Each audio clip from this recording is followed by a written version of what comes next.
So friends, आज की इस वीडियो में हम लोग बात कर रहे हैं एक और न्यूमेरिकल प्रॉब्लम के बारे में जो कि हमारी बुक में से ही है, एग्जाम्पल नंबर 11.2, जो कि काफ़ी इंटरेस्टिंग है। क्वेश्चन कुछ इस तरीके से दे रखा है जो कि ये कह रहा है कि हमारे पास सीजियम नाम का एक एलिमेंट है और इस पर जब लाइट वेव पड़ती है या फिर फोटोन पड़ता है तो इसके इलेक्ट्रॉन को कुछ एनर्जी मिलती है।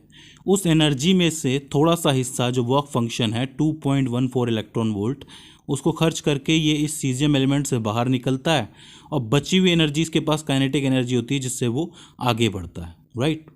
अब ये हमसे पूछ रहा है कि इस सीजियम एलिमेंट के लिए थ्रेशोल्ड फ्रीक्वेंसी की क्या वैल्यू होगी। थ्रेशोल्ड फ्रीक्वेंसी आपको पता है कि लाइट की वो फ्रीक्वेंसी जिस पर जो इलेक्ट्रॉन है वो बाहर निकलना शुरू होते हैं। तो उसको कैसे पता लगाएंगे?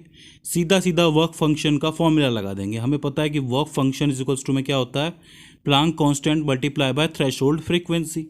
राइट। तो अगर थ्रेशोल्ड फ्रीक्वेंसी निकालनी है तो यहाँ पर वर्क फंक्शन अपॉन में प्लांक कांस्टेंट हो जाएगा।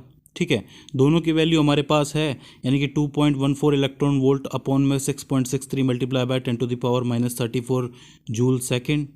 ठीक है, उसके बाद सबसे पहले तो इस 2.14 इलेक्ट्रॉन वोल्ट को जूल में हम लोग कन्वर्ट कर देंगे, जो कि कुछ इस तरीके से होगा।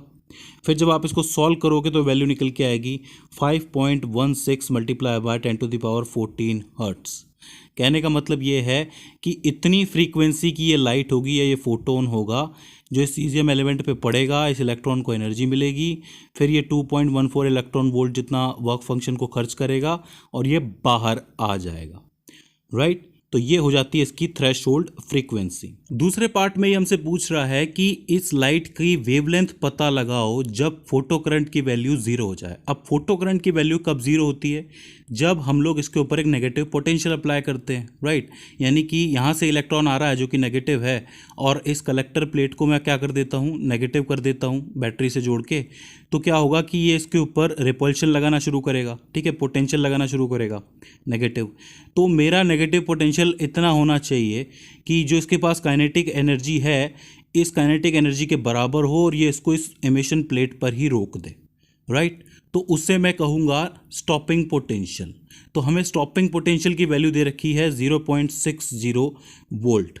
राइट। अब ये कह रहा है कि हमने क्या है, इतना स्टॉपिंग पोटेंशियल इसके ऊपर लगा दिया है। ठीक है, इसका फोटो करंट जीरो हो गया है क्योंकि यहीं पे रोक दिया है इसको एमिशन प्लेट में। जब इलेक्ट्रॉन जाएगा ही नहीं तो करंट बहेगा कहाँ से? तो ऐसे में आप इसकी वेवलेंथ कैलकुलेट करके दिखाइए लैम्डा।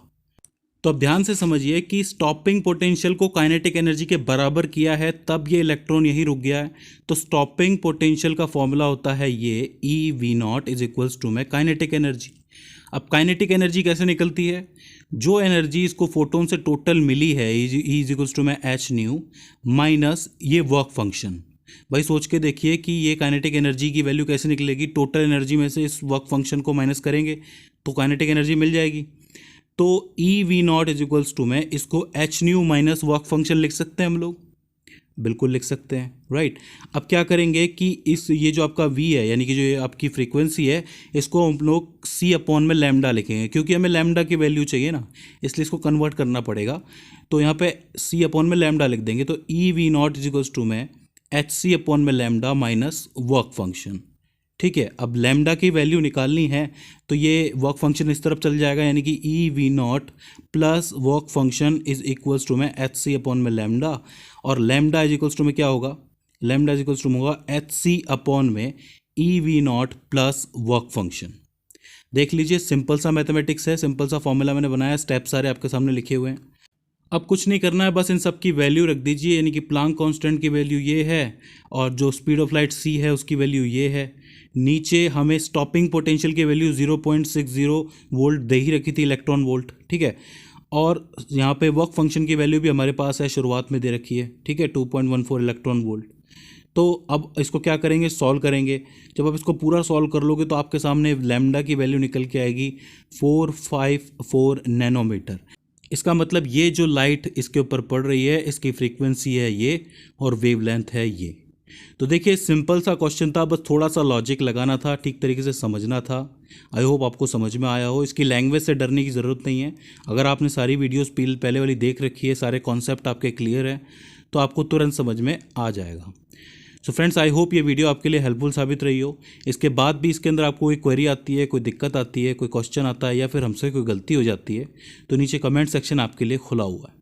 सो फ्रेंड्स, आज की इस वीडियो के अंदर बस इतना ही। See you in the next one.